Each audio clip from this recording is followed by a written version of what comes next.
Igbo ekene ana m ekene gị n'oge okwu akpụ n'ọnụ. Okwu akpụ n'ọnụ bụ mgbe a ga-etinye ọnụ n'okwu dịgasị iche iche, maka na Igbo na-ekwu okwu sị na ọ na-abụ ezue ka a reri udene atọtue ngịga. Anyị atọtue ngịga anyị n'ụbọchị nke taa n'oge okwu akpụ n'ọnụ. Ihe anyị ga-akpụ n'ọnụ tata bụ ezi na ụlọ. O wee bụrụ ya bụ na dịka isi mara, ezinụlọ bụ nwoke, nwaanyị na nwa. Ya bụ anyị kpọtara ndị zuru ezu n'ezinụlọ. Onye mbụ anyị na-anọ bụ Reverend Joseph C. Nwaka. Reverend Nwaka bụ na Crowder Anglican Theological Seminary Abeokuta ka ọ nọ. Ụkọ ndị be anyị kene m. Anyị nwekwa Lady Dr. Jane Anene, onye nwa bụ Head of Local Government Administration na Ọka North. Ugodibeze ka a na-etu Ugodibeze nọ. Ụkọ ka anyị bido kene na gị. Anyị kwugo mgbe m na-ekwu okwu sị na-abịa n'ezinụlọ enwe nwoke nwee nwaanyị. Ọ bụkwanụ ezinụlọ nwere nwa, kedu ka a ga-esi wee kwụọ ya bụ onye ukwu ụwa? Ọ bụla ezinụlọ na-enwere nwa, tupu na nwa abịaba, ezinụlọ bidogodo na di nwoke ije nụta nwunye, o wee bido tupu wee tụba anya nwa. Ọ bụgodo na nwa abịabero, fa na-enwe nna na-enwe okwukwe na-ekpe ekpere na ọ ka ya abịa, fa ka ya na-ebikọ ọnụ ka ofu, maka na di na nwaanyị abụgolo ofu mmadụ dịka akwụkwọ nsọ gwara anyị. So fa ga na-enwe atụmanya na nwa ka ga-abịa, na-enwe okwukwe ka na-ebikọ ọnụ. Tụmadụ n'oge a anọzi n'agbala ọfụ, enwezilụ ife oyibo kpọrọ modern medical facilities and technology nwere ike inyelu ndị na-achọ nwa aka inwe ike ịmụta nwa, ife a na-emekpakpọ ma IVF na ife ndị ọzọ sogasịa. Ife ọzọ enwekwara ike imekwa bụ enwere ike ime ife ndị oyibo na-akpọ adoption. Ọ bụrụ na arọfa gbagote rinne na fa enwezi na asị na fa ma amụsị nwa, fa ga-enwe ike ime ife a na-akpọ adopt nwa ga-abụ nkefa. Kọrọ m n'otu Lady Jane, tupu m bịakwute gị, ụkọ ka njikwa kene gị nke a. Ọ bụrụ na nwaanyị anụrụ di, oge ya na-agbagote, ịma na oge ụmụ nwaanyị na-aga aga, o wee nọkata wee sị na ya achọ onye ya nie nka ka ya tụrụke n'ime mụọ nwa, ọ daba n'iwu Chukwu? Ọ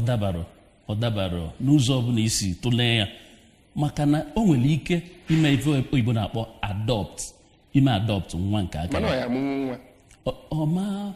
omeje ka nwoke ọzọ tụba ime, ọ banyebe na nke anwa, ịma na ọ ga-emegide okwukwe Kraịst. Ọ dị mma. Lady Jane, ka anyị bịakwute kene, kedu ọlụ dịlụ nwoke, kedu ọlụ dịlụ nwaanyị, ọkacha dịka o si emeta nwaanyị n'ezinụlọ? Ọnọdụ nwaanyị bụ nchịkọta, ndị oyibo na-akpọ ya central planning of the home. Nwaanyị ọbụla nwee mmụọ nchịkọta, ndidi, ga-azụ nwa ọfụma, benata iwe ọkụ, nwee lọv, ife omena odie. I nwere anya ike ịdị na-edi nwa ife,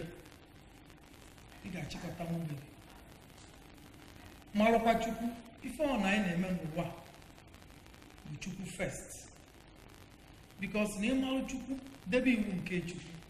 o nwere ife ịma mmiri. Ezigbo omume niile anyị chọrọ n'ụwa dị gbado n'iwu nke Chukwu, adịra the 10 commandments. So enwenwe ike ifoli ya gaa ya round, debe nwa 6 or 7, a ga-enwe stability in that one. Ụkọ ikwete na nọọsụ 6 na 7 ka mbidogodu na ọkpọrọ ka o mesịa fancha ife Chukwu kwuru bụ n'ọfancha. Maka ọwụ na iso David, ifu na David, there are so many psalms in the Bible. Then na Psalm 51 o ji yọọ ya biko, mana o mesisi ya na ọ ma rụrụ ya house of grace. Ụkọ n'uto iwe Chukwu dị narị. Ka m nyere ledi aka. Akwụkwọ nsọ si na nwaanyị nwere uche, nwaanyị maala ife na-achịkọta bịa. Ndị Igbo na-atụ ilu si na nwaanyị nwe ụlọ. ọ dịrị akwụkwọ nsọ sị mana nwaanyị a nwere uche, nwaanyị a mara ife na-eji aka ya gasa abịa. So ọ bụrụ na ezinụlọ ga-aga n'iru, nne ka ọ dị n'aka. Ọ bụrụ na ezinụlọ ga-agasa agasa, ọ dị nne n'aka. ụmụ nwoke na nwoke Denu nke o kwulu maka idebe iwu 6 na 7, Chineke kwuo okwu etu ahụ ka ọ dị. Ọ sị iwu ili ya nwe o nyere, ị ga na-agbanisi ike na-ayọ amara ya ka o nyere gị aka. Ị maghị sị na ka ị nwee pass mark ebe Chineke nọ. Ị ga na-agbanisi ike na-ayọ amara ya, lekwasị anya na ife ọ gwara gị mee. ọ dị mma ka anyị gaa kedu ọlụ dịlụ nwoke n'ezinụlọ? Nwoke bụ n'isi afụrụ wee kwaba okpu n'ezinụlọ, na mana omenala Igbo mana omenala ụka mana akwụkwọ nsọ di bi unu ka a na-akpụ ya. So maka na ọnụ nwoke ya eje chọba nwaanyị wee kpọbata ka ọ wee bụrụ onye inye aka ya. Ọ kpọbatazie ya, tupu ịkpọbata onye inye aka, ị ga-enwe n'ife ebumnobi, ị ga-edebebe gị nke ọma, mara ife ị chọrọ tupu i wee kpọbata onye inye aka. Onye na-akpọbata onye inye aka mana o nwere na nke agụrụ agụzula ezu. Ndị Igbo tụrụ si na asaa adịghị n'ụlọ, asaa bata ọpụkwa. Na onye kwadosizie o wee kpọbata onye inye aka, wee malụkwa ụdị onye inye aka based on ụdị ife ị chọrọ. I wee chọọ na onye enye bịanyere gị aka na ụdị anwa, unu wee bido wee gbaba ọsọ ndụ unu wee build ezinụlọ unu together. So ọlụ nwoke mbụ bụ na onye a ga-achọta n'ọlụ aka ebe o si na-enweta nri ọnụ. Ọ ya bụ ọkpọbata nwaanyị, o nwere ike inye nwunye nwaanyị ọ kpọbatara nri, nwa bịa nwee ike inekọta nwa. Onye nwere aka ọlụ ama na-ekwu okwu inwe onye inye aka kwesịrị ya. So na ọlụ ichekwa ezinụlọ, iwu na okwu nsọ Chineke sịrị na onye nwere ike ịzụ ezinụlọ nke aka ya na ọ dabara, ọ gbajọrọ agbajọ rinne. So na nwoke ga-enwe ike i-provide for the family. Ọ ga-enwe ife ọ na-eme, ọ ga-enwe ebe o si enweta nri ọnụ dị justified, wede na osi na ya wee nwee ike ichukwaba ezinụlọ ya. Nke a bụ nke mbụ na mbụ. Then nwoke bụ the father image, nna na ezinụlọ, onye a na-enegala anya na ọ bụrụ na ife gbajọ obi na-ebigbọ na mba, onye ọbụla edelu, ọ bụrụ na ife agaziri o nwee ebe elu ọba mba, akwụkwọ nsọ mere ya approve. Then ịga n'iru ekwuwe na even na Apostle Paul si na onye chọrọ ịbụ bishọp ma onye isi ọzụzụ atụrụ, na ebe a ga-esi tụnye ebe etu o si nekọtagodo ezinụlọ ya anya, na ọ bụ na ezinụlọ mmadụ gbajọrọ na ọ da-aga ọfụma, ọ sị ka eko esizi nekọta ezinụlọ nke Chukwu, which is a larger family of God. So na o bidolu na nwoke ga-ama na ya bụ isi na ezinụlọ. Ọ bụrụ na ọ nụbata nwaanyị, rapụzi alụ nwaanyị ezinụlọ, ịmara ife niile ga-agbajọ, ife niile ga-aghasa. Ọ ga-ebu ụzọ chịkọta onwe ya wee kpụtazi onye inye aka ga-enyere ya aka, ife niile wee na-aga mma. Mana ọ ga-ama na nyanwa bụ isi afụrụ kpaba okwu. Ọ ga-ama na nyanwa bụ nnekwasị anya na ife niile na ezinụlọ. Ugodibeze,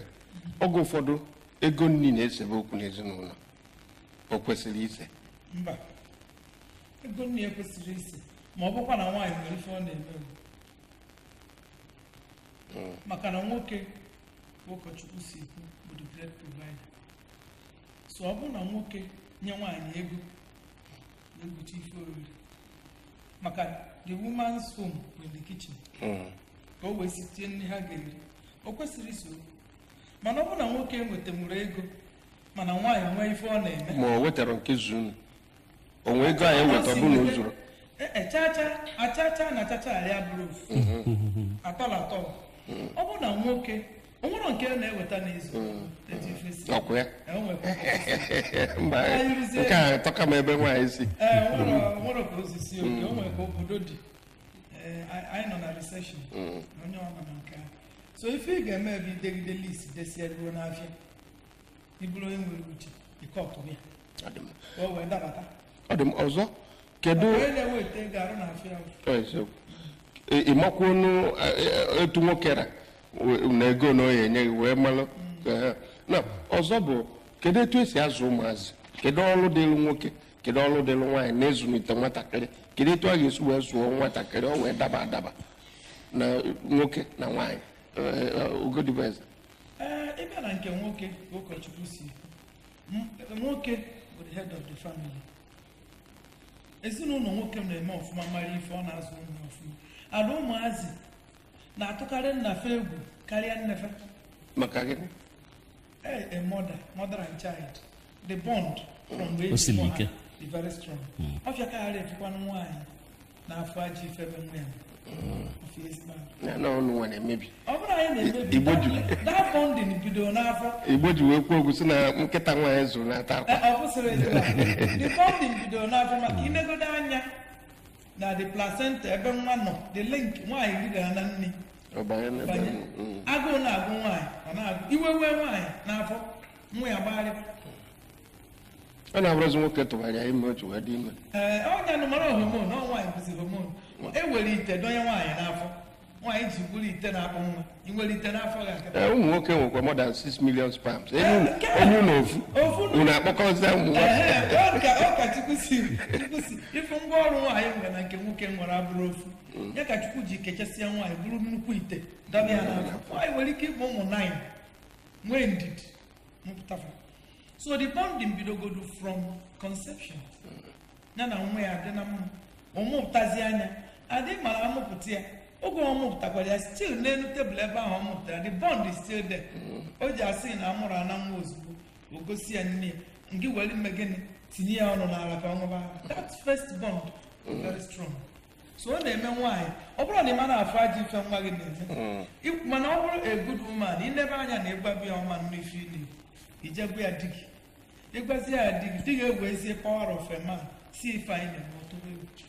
ọ bụrụkwa na ọ ga-esike enye ewe ọ ga na-abịa nso mana ọ bịa ka ọ gbara n'okpuru mama ya o rote na na-egwabụghị ya na ife ọ na-eme adịrọma papa ya soro okwu ya osi oke ka ya kwụsịzi ya ihe na-ekwu na nwoke na nwaanyị ga-ejikọ ọnụ a ga-enwe mutual relationship. onye akwuo nwoke kwuo nwaanyị ekwuo ọ bụkwa ofu ihe ama nwe politics ọ bụrụ onye atịọsị nwa m bịa nwoke a ka ị na-etinye ama nwe partisan politics na-ezu ụmụ anyụkọ mamịlị ọnụ ọgba ofufu ụfọdụ na-emegheri abịa ka e wee megide nwaanyị nwoke a na-enunyere ma na-ekwu nsabata ka ejedebe ya banye na ya taịm anyị ụka o nwere ihe nwere ike kwunye ya na nkụzi ụka akpọlụ na bekee womb man with a womb. Nwoke bụ man without a womb mana woman bụ man with a womb. Nwoke na nwaanyị bụ ofu mana Chineke debezie n'ụdị ọlụvaga nwoke nwaanyị esi na seed nwa ọbụla bụ seed nwoke mana onye ga-ebu ya wee mụpụta bụ nwaanyị dịka lady kwuru nwa ifeji ụdọ jikọtalụ nne na nwa relu nne nke ukwuu bidogodo n'ịnọ n'afọ ọnwa ite naanị o wee mụpụta de na ọ pụtakwa ozugbo dịka o kwuru o bido ịmịala nne ya. Even medical science today na-ekuzi na ọ dị mma amụpụta nwa ka enye ya ala mmiri ala sọsọ ọnwa 6 na ọ ga-eme ka nwata nwa sie ike arụ ya agbasie ike na arụ ike then ọ ga-eme ka ọ bụla ya na-anụ ọkụ. So na ụkọ ka anyị jedebe ebe a di na nwunye o kwesịrị ịdị na-ese okwu maka na a na-ekwu na a na-akparịkọta nkata obodo ezinụlọ ewee na-aga mana ọ na-aba anọkata dịka mmadụ ese okwu ekwesịrị ịdị na-ese ya bụ okwu ekwesịrị mana dịka i kwuru onye isi oche mmadụ na ibi bịakọnata ọnụ maka vaka bụ mmadụ vaka nọ na awala anụ arụ bụ mmadụ na-agba ọsọ ndụ vaka va wee zuo oke mmadụ ọbụla nọ na ndụ akara zuo oke ọ ka na-agbanisi ike ka o zuo oke so ọ dịkata a ga-enwe iru anwụlịnwụ a ga-enwe ife nghọtafie and malụkwa amalụ na di na nwunye na onye ọbụla si from ife bekee ga-akpọ different backgrounds nne na nna onye ọbụla si na ezinụlọ ebe a mụrụ ya wee batafa wee bịa wee bikọtaba ọnụ ka fabụla ofu ya mere na ọ dịkata a ga-enwe ife mgbaghali ọnụ mana ife dị mkpa bụ ka esi wee mezie na ama emebe dọtịbịa ka o tobe ogologo ka o wee nyela aka ka ezinụlọ wee gaba n'iru. ikwete na nke ife okwu bụ eziokwu a na-ese okwu ya agafe na ụbọchị ahụ 24 hours adịfa na-ese okwu ife ka mma eti edozi esemokwu n'ezinụlọ fana bụ dozie maka ịkpọta onye nke ịtọ ada akọsị onye nke ịtọ bụ etu isi kọdebere ya ka ọ ga-esi wee jọji mana biniti ife na akọrọ onwe ndị izu ezu mana ndụmọdụ nne ma nna nke nwoke na nke nwaanyị na-adịkwanụ mkpa ọ dịkọ na ọ dọrọ mkpa onwe ka o si gbajọ ọdọọrụ ijekọ ọrụ nna gị ọtụọlụ gị elu ma ọ jekọrọ nne gị ọtụ ọlụ elu nwere ụfọdụ ndị mmadụ na-asị ga-ebu na nsogbu dị n'ezinụlọ bujelu nne na nna. I'm of the opinion na mmadụ na-abụ na-eso di na nwunye na-eso fana abụ dozibego di ya nya inidere atụmelu fana abụ dozibe ya because all fana abụ fụ onwe fa wee join na mụnụ si na what God has joined together. let no because ị nwere ike jekwu mama gị that same love anyị na-ekwu bond onwere onye na-anọ ebe a na-emegide onye nke ya and onwere onye ga-amụ nwa ga like emegide ijekwu mama gị gwe mma gị ga-akwụnyere gị ịgwa papa gị ụmụ nwoke na n'iwu ọkụ o nwere ike si nwoke abịa ya ghọtara ya bịa were ego ya that's the summary of ihe ụmụ nwoke na-ekwukarị. Ogodibez abagana nwoke na nwaanyị o kwesịrị ịdị na-alarụ n'ofuru maka agbọ kịta na-agba abịa nwoke enwe rum nke nwaanyị enwe rum nke o kwesịrị ekwesị. O kwesịrị ekwesị nwoke na nwaanyị kwesịrị ịnọ n'ofuru onwe ife mebe anyị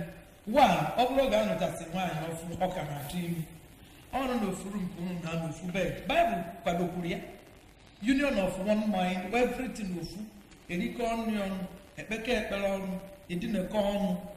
onwe esemokwu dị onye mana ife a na-aghasa na-enye room for infidelity because na gị na nwoke nọdụ kọọlụ dị anyị abata onye na-eme ya na gị na ya ọma nkwezi mana ịrapụ inye ya freedom sọsọ ya nọdụ na room ya kpochie kọọlụ nwaanyị the same thing or the vice versa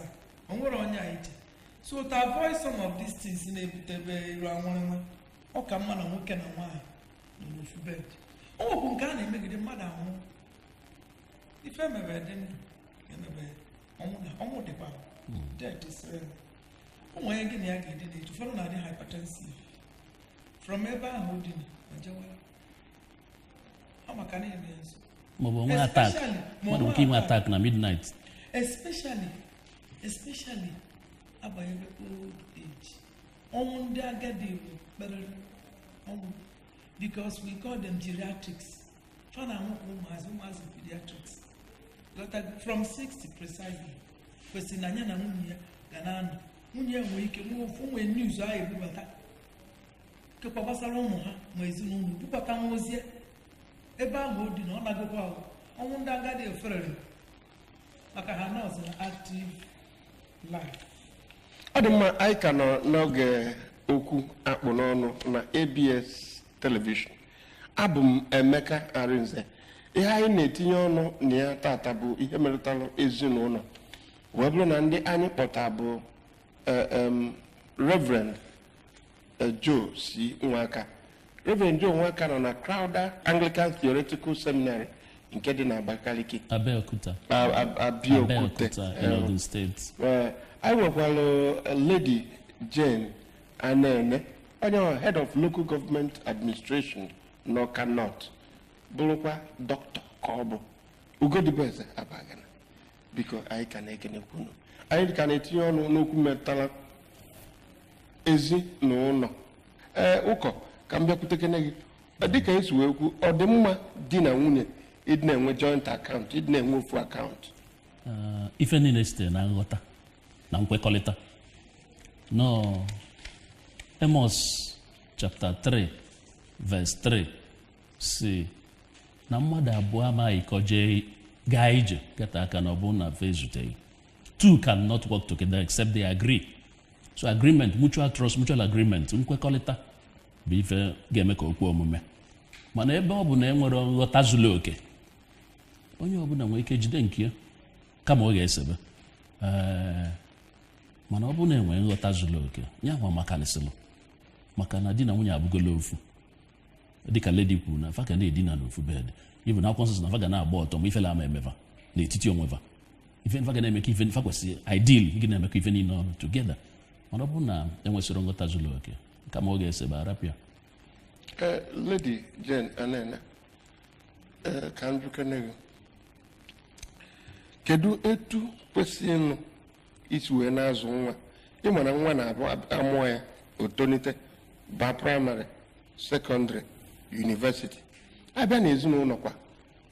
na-eweta ego nri a na-akwụ ụgwọ mmiri a na-akwụ ụgwọ ụlọ a na-akwụ ụgwọ ọkụ a na-akwụ ụgwọ akwụkwọ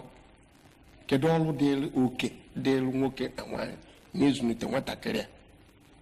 n'okwu metalụ ihe ndị a niile mkpọpụta a ga-arapụrụ ya sọsọ nwoke?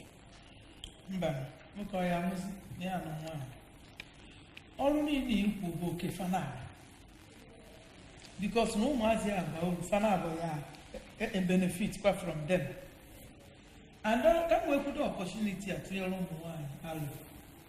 ọ dịkwa na mma na nwoke na-arụ ọrụ nwaanyị enwe ife ọ na-eme maka ife na-aka ọsị ya bụ ọ bụ na nwaanyị enwere ife ọ na-eme dị solely dependent on the husband. You don't give what you don't have. O nwekwa nwoke na-asị na ya chọọ housewife nwunye alụ na ya ọbụla ịmara na ọnwa ka ọ ya echizi ọ ga-ama ka akpa yara amara ka akpa yara a ya echizi ọ dasilin n'okwuzi ọ bụ ọfat ọkpọta nwunye kpọwazie ya oliakụ mana ịma na sọch adịrọ common these days because ife anyị na-ebute ata bụ ka anyị kwuo ife na-eme eme reality ndị excel go ịbịa iwe statistics gụọ anya na main ịfụ na ndị kpọta nwunye fa ka ha bụrụ oriakụ nwere ike ịbụ 1:50. ọ ga-elusili 1:400 ọ ga-elusi 1:100. anyị na-ekwu na nwaanyị ga na-enyere aka nwoke n'ụfọdụ ụmụ ihe niile. Nwaanyị nweta ego ka m gwaghịzi bidogo dị nwa aka ọlụ nwoke nwere ọdụ obi ị na-akpata ego ịmụ ụmụ nwaanyị na ha na-enweta ego ha na-ezo akpafa o nwere isi ibidoro nwoke from creation the good. That is why na any slightest mistake ịmụpụta nwa nwoke na resuscitate ya ka na-egbu oge ọnwa mana nwaanyị ga-adọgide chichichichichi tụnigide megide dị ndụ o bido from creation ị na-sustain ịbịa kịta asị na ị na-resuscitate nwoke na nwaanyị debe fana abụ na tebụl nwaanyị nwere ike resuscitate ya more than the minutes ma hours emere approve onwere ife ga-eme ọ ga-atụgide ife ọtụnye mana nwoke kperere mpịa ọna so o gosigodu na nwoke a chọrọ pressure and ịma na nwere pressure wụ a killer in the home ka financial pressure ka anyị bụ nwaanyị ezu kpefuru ego iwepụta ego adịghị isi ịkpata ya dụkwuru izu anyị hapụgodu nwaanyị na-ewepụta ego na-etukwunye ma wivon ma pawuda ijegodo ebe ahụ ị na-ebu ya agbakọcha ya si iwepụta ego ya hit emebe gị ọkpọ nnọọ ife iyi eri uzo ịmarụzi onye na-arụ ụtụtụ wepụta ego eifie wepụta ego so ife na-ekwu bụ that mutual understanding love nwoke na nwaanyị biri gwa na onwe unu eziokwu gwa na onwe unu ka akpaghara ana ụnụ bụ ụmụ nwoke unu asịzikwu na-asị si na-ekwu eziokwu ị ga-afụ nwoke ga-abụ ọma na ya na-enwere 100 times ọbịa ọsị nwunye ya na ya na-agba Malaysia Indonesia ego nụkọcha ife a niile a na-ego obi nwaanyị dị ka there's a fish with a streamlined mind like a fish they think straight isi nwaanyị na n'inwe 5 million n'ọbụ ebidogo isi a n'ibe millionaire mana ọ bụrụ na that is why it takes grace to understand ife onye anyị nke ọkwa eziokwu mana ịgwa nwaanyị eziokwu nne na ọdị ọkwa anyị na-agba ya manage from day one o ji bata ụmụagụ na ife ị na-enweta ị na-emu ntu 20,000 nye nwa bụ nwaanyị ka ọ dị arị ka ọtụzi mara etu ọ ga-esi mekede ahụ mana ibe were asịsị chacha ife a na-asị kosasi onwe gị kogacha okpuru ọrịa ọta ife ndị kwuo na this that ka ndị njedebe etu a nwaanyị bịazi ozugbo ijezi sikata si ya nọọsị flat ọ chụba ijezi nke flat kwa ekwu okwu duplex ịnwazi ahụ a wee tara ya si anọ I face my neighbor face my ọkpọ abụrụ n'anya ọ sịghị ụna so na I think the best thing bụ gịnị truth gwa mmadụ gwa mmụọ mmadụ ka ha kpaghịra ụkọ ka anyị bịake n'ebe ị nọ n'ezinụlọ ihe na-abụba nsogbu bụ na-amụtara sọsọ nwoke ma ọ na-abụta sọsọ nwaanyị a na-achọ nwoke a na-achọ nwaanyị o kwesịrị ịbụ nsogbu n'ezinụlọ eketa n'ebe ụmụnna nọ o kwesịrị mana abịa na omenala Igbo dịka e kwuru n'ezi asụsụ na omenala Igbo fada ejie n'aka mfe na omenala Igbo anyị na ndị bekee kpọrọ ya ndị Igbo believe na patrilineage patrilineal kind of cultural system so ọbịa na-enye nsogbu na omenala Igbo na ọ bụrụ na ezinụlọ amụtalụ nwoke fa na-ebe na-agbaghalị ya na etu a ga-eme mana o kwesịrị inyebe nnukwu nsogbu etu a maka na ọ bụrụ na amụtalụ nwoke enwere ike ọ bụrụ ndị nwere akafa nwere ike ime adopt mgbe di na nwaanyị nọ ndụ because oge ụfọdụ ọ bụrụ na nwoke nwụsịzi ya nwaanyị jee emebe adopt nwa nwoke na omenala Igbo ike onwebe nsogbu erilu nne ọmahasịpụta nwa isi ọfụma n'ime na ọbụna Chineke enyelụla ya aka so mgbe di na nwaanyị nọ ndụ fa ekwekọrịta fa nwere ike ime adopt then medical science nyekwala aka na nwere ike through advanced medical science with much prayers under God enwere ike inye aka determine sex of an unborn child so no fa wele ekpele chebu na ọgwụ den tinye anya naanị Chineke ga-enyelụva aka anyị nwee ike ọ dị mma ụkọdalụ Lady Dr. Jane Anene ka njikọ ka a ga-esi wee benata ịgba alụkwaghịm divorce ya na nwoke ịnọkọta n'ebe anya n'ilo si na ya na-achọ nwaanyị ọzọ kedu etu anyị esi wee benata ya ka m si kwuo before ọkwa ofu truth anyị one bụ na ụkọchukwu si kwu ịgba n'iro ife na-akwanye ịgba n'iro erika o nwere ike bụrụ your cohort friends dịka na ha na-akpakọrọ ọ na-eme two nwere ike bụrụ na be gị abaghị kekwa your wife dị nagging time ị na-abata ọ na-aba nwoke a chọrọ cross ibido mba ahụ ọ na-achọ sọsọ ebe isi ga-ajụ ya oyi Ugodibeze maka oge ka kenye ya nwa nke oge nwa na-adịba n'ezinụlọ ọ na-adịba ebe di na nwunye nọ na-adịkwa n'ebe nwa dị ọ bụrụ na nwa nwaanyị na ezinụlọ hapụ ọtụtụ ime mkpuke ụfọdụ ndị nne na nna na-abịa chụpụ ya ya bụ nwatakịrị pụzi ọmụọ nwa o tufuo ma ọ je kpọnye ndị motherless babies ka a ga-esi handle this case na ọ bụrụ na ezinụlọ nke nwa nwaanyị atụtụ ime n'ezinụlọ nwaanyị tụtụ ime n'ezinụlọ ịchụpụ ya bụrụ ọkara mma the best is to accept the girl bụ nwa gị ahụ number one bụ na ọgodu fault of the mother maka ọ bụrụ na mama ya mere ihe o kwesịrị ime kọwarịa ife gbasara nwaanyị ma ntụtụ ime ọ dị njọ ọ dị mma ọgụgụ nwa gị ịchụpụ ya ọ ka njọ o nwere ike mana n'aka ofu ekwensu aida na oje emebe ọgwụ ka nwa ahụ at times ọ endezia up the aftermath na-abụkarị n'ọnụ ọmụ nwa a tọọ na gota nwatakịrị amụpụtara ọfụ enwere nke ọma fertilization take good place conception ebido human being ka a na-eme ife ahụ so na the best advice m ga-enye nwaanyị ma nwoke ụdịrị ọnwa abịara gị nabata nwa ọ dị mma ụkọ n'ofu okwu enwego millennium na millennium anyị bịa kedu ka anyị esi wee zụ ụmụazị na millennium a because na millennium a bụzi ọtụtụ ihe ya na okpukpu anyị nọ ya na ofu okwu maọbụ ịkwa this millennium age ọbụla computer age ebe ụmụaka kwere aka kwenye na igwe kọmputa na ife sie like smartphones na ife ndị ọzọ ọ bụrụ na nne na nna etinyela anya naanị n'ebe ọzụzụ ụmụaka fatịma ndị nọ na primary secondary level ịma na ọ ga-emebi ife because na ọtụtụ ife a ga-afụ na ịntanetị nwata ama enwe ike ọfụ ya etu anwa oche nọọ etu a ka ụwa dị n'eziokwu ọma ama na ụfọdụ ife ndị anwa bụ fancy na ọ bụrụ in practical terms reality so nwata sobi ya etu anwa ọ bụ na a gaidere ya ọ ga-enye nsogbu ọ dị mma dọk ekwesịrị ịgụnye nwatakịrị nọ na secondary school phone ọ dị in two parts ọ bụ na the school nwere communication channel ị ga-eji gị na nwa gị na-akpa kwesịrị mana ọ bụrụ na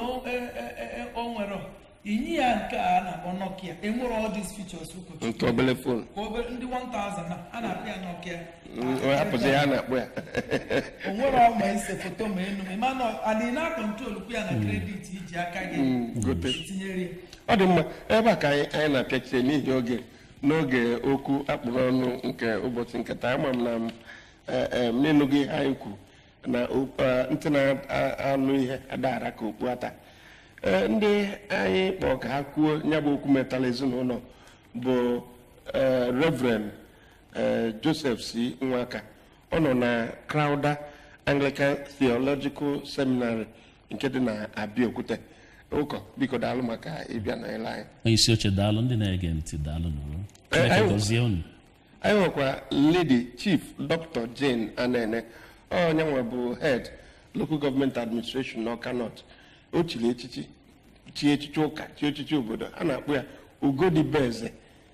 Ugodibeze biko daalụ maka isonyere anyị ọ dị mma abụ m Emeka Arinze izuụka na-abịa abịa anyị na ka ga-anọkọkwa n'oge okwu akpụ n'ọnụ ka ọ dị.